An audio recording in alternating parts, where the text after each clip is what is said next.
વંદે માતરમ. રાષ્ટ્ર સુજાન અભિયાન મહિલા પ્રમુખ ગીતા જેઠવા. આજે હું તમને કંઈક જી અને નીટની પરીક્ષાઓ વિશે જે કંઈ રાજકારણ થઈ રહ્યું છે તેના વિશે કંઈક કહેવા માંગુ છું.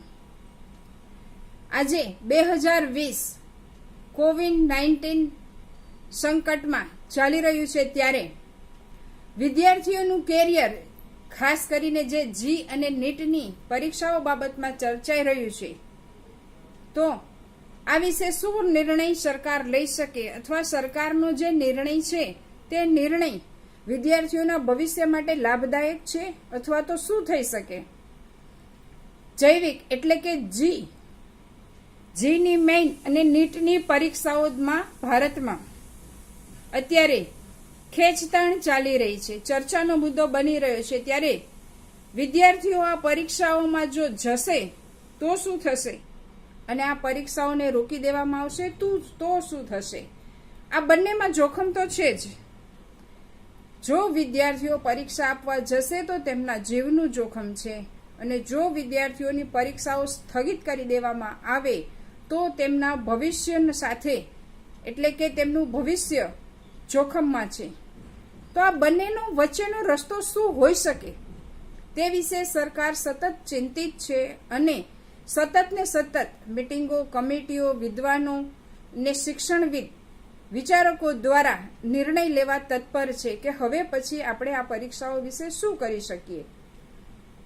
તો જૂન 2020માં થનારી પરીક્ષાઓમાં, નીટની પરીક્ષામાં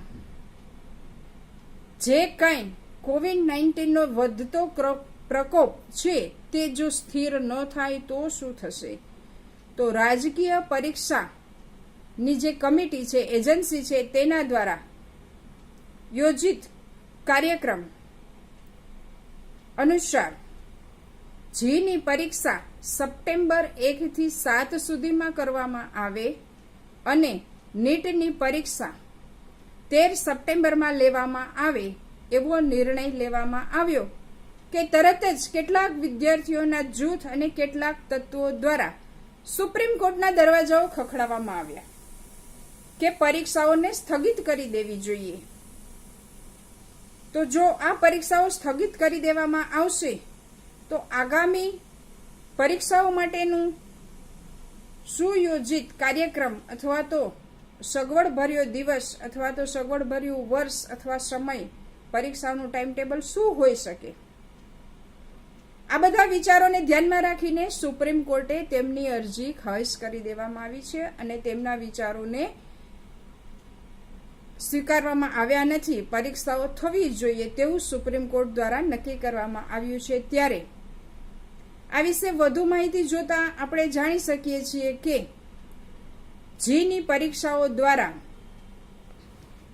આઈઆઈટી અને એનઆઈટીમાં તે લોકો પ્રવેશ લઈને આગળ એનું કેરિયર શરૂ કરી શકે છે, અને નીટની પરીક્ષા દ્વારા સારી એવી પ્રસિદ્ધ મેડિકલ કોલેજમાં તેઓ એડમિશન લઈ શકે છે અને સારી સંસ્થાઓમાં તેઓ તેમનો અભ્યાસ આગળ કરી શકે છે. ત્યારે દેશમાં લાખો લોકોના પરિવારો ચિંતિત છે કે અમારા વિદ્યાર્થીઓનું ભવિષ્ય શું,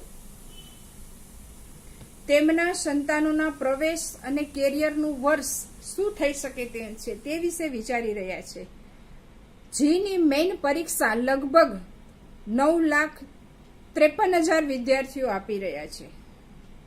આખા ભારતમાં જીની પરીક્ષાઓ 9,53,000 વિદ્યાર્થીઓ આપી રહ્યા છે અને નીટની 2020ની પરીક્ષા 16 લાખ વિદ્યાર્થીઓ આપવા જઈ રહ્યા છે.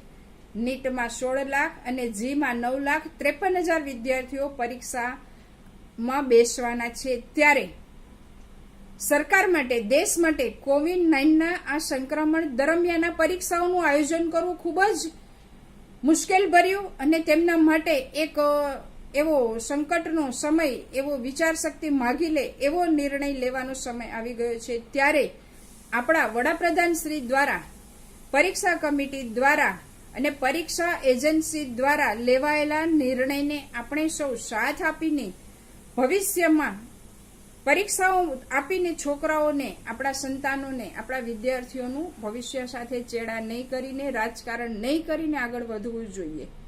એવામાં એક બીજી પણ સમસ્યા છે કે આજે દેશમાં અતિશય વરસાદ, 11 રાજ્યોમાં પૂર હોનારત આવી રહ્યું છે, ત્યારે આપણે આસામ, બિહાર, કર્ણાટક, મહારાષ્ટ્ર અને સૌરાષ્ટ્રમાં પણ આટલા બધા વરસાદના લીધે પરીક્ષાઓનું જો દિવસ નક્કી કરવામાં આવે તો એ દિવસે વિદ્યાર્થીઓ પરીક્ષા સ્થળ પર સમયસર પહોંચી શકશે કે કેમ?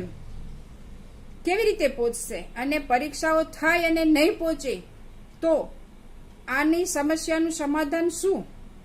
તે એક ચિંતાનો વિષય છે. ત્યારે સરકાર દ્વારા બધા જ પક્ષ, બધા જ વિચારોને ધ્યાનમાં લઈને નિર્ણય લેવામાં આવે છે કે પરીક્ષા કેન્દ્ર સુધી વિદ્યાર્થી જઈ શકશે તો કોરોના સંકટથી બચતા કેવી રીતે પરીક્ષાઓ લેવી અને આ પરીક્ષાઓ થયા પછી 2020ના વર્ષને કેવી રીતે સંકલન કરીને સમયનો બચાવ, વર્ષનો બચાવ કરવો, આ બધા જ નિર્ણયો લઈને સરકાર પરીક્ષા વિશે વિચારી રહી છે. ત્યારે કેટલાક તત્વો દ્વારા તેમાં પણ રાજકારણ થઈ રહ્યું છે કે પરીક્ષાઓ થવી જોઈએ, જો થવી જોઈએ તો ના પાડશે અને નહીં થવી જોઈએ તો હા પાડશે. અને આવા આપણા સરકારશ્રી અને મોદીજીના વિચારોની સાથે, પરીક્ષાઓ સાથે ચેડા કરીને તેઓ કાંઈનું કાંઈ નવા તત્વો દ્વારા નકારાત્મક વિચારો સમાજમાં ફેલાવાઈ રહ્યા છે. કેટલાક તત્વો આવા ઊભા થયેલા છે. ત્યારે વિદ્યાર્થીઓની પરીક્ષાઓ સાથે, શિક્ષણ સાથે ચેડાઓ ન કરવા જોઈએ, તેમાં રાજકારણ ન હોવું જોઈએ. કેટલાક લોકો એમ પણ કહે છે કે જો 2 મહિના સુધી પરીક્ષાઓ સ્થગિત કરી દેવામાં આવે તો ડિસેમ્બર મહિનામાં શું પરિસ્થિતિ સુધરી જવાની છે? અને જો ડિસેમ્બર મહિનામાં પણ પરીક્ષા ન લેવી હોય અને એકદમ પરિસ્થિતિ સુધરે પછી જ પરીક્ષા લેવી હોય તો 2020ની જી અને નીટની પરીક્ષા આપનાર વિદ્યાર્થીઓનું શું?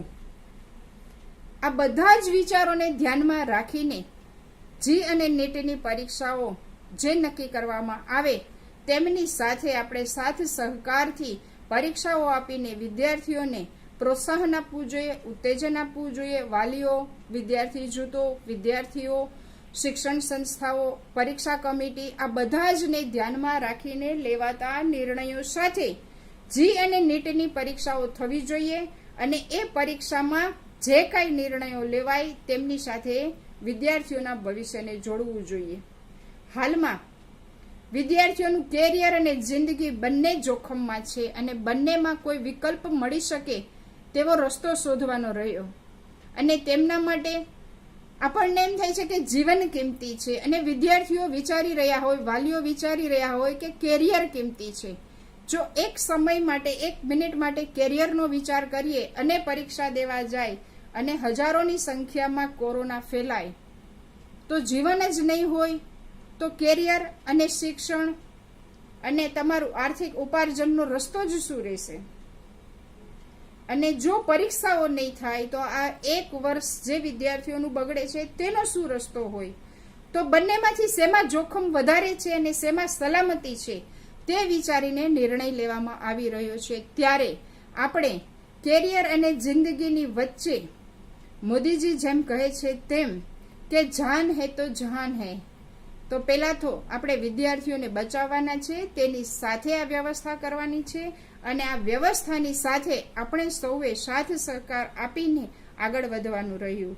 નહીં તો વિદ્યાર્થીઓના જીવન સાથે આપણે રાજકારણ કરવું કે નહીં તો વિદ્યાર્થીઓના જીવન સાથે, કેરિયર સાથે ચેડા કરવા જોઈએ.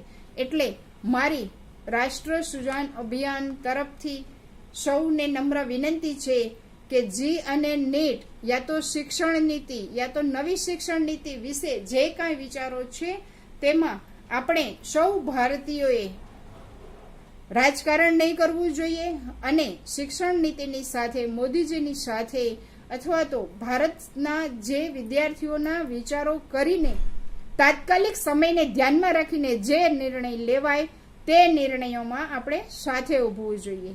જય હિન્દ, જય ભારત.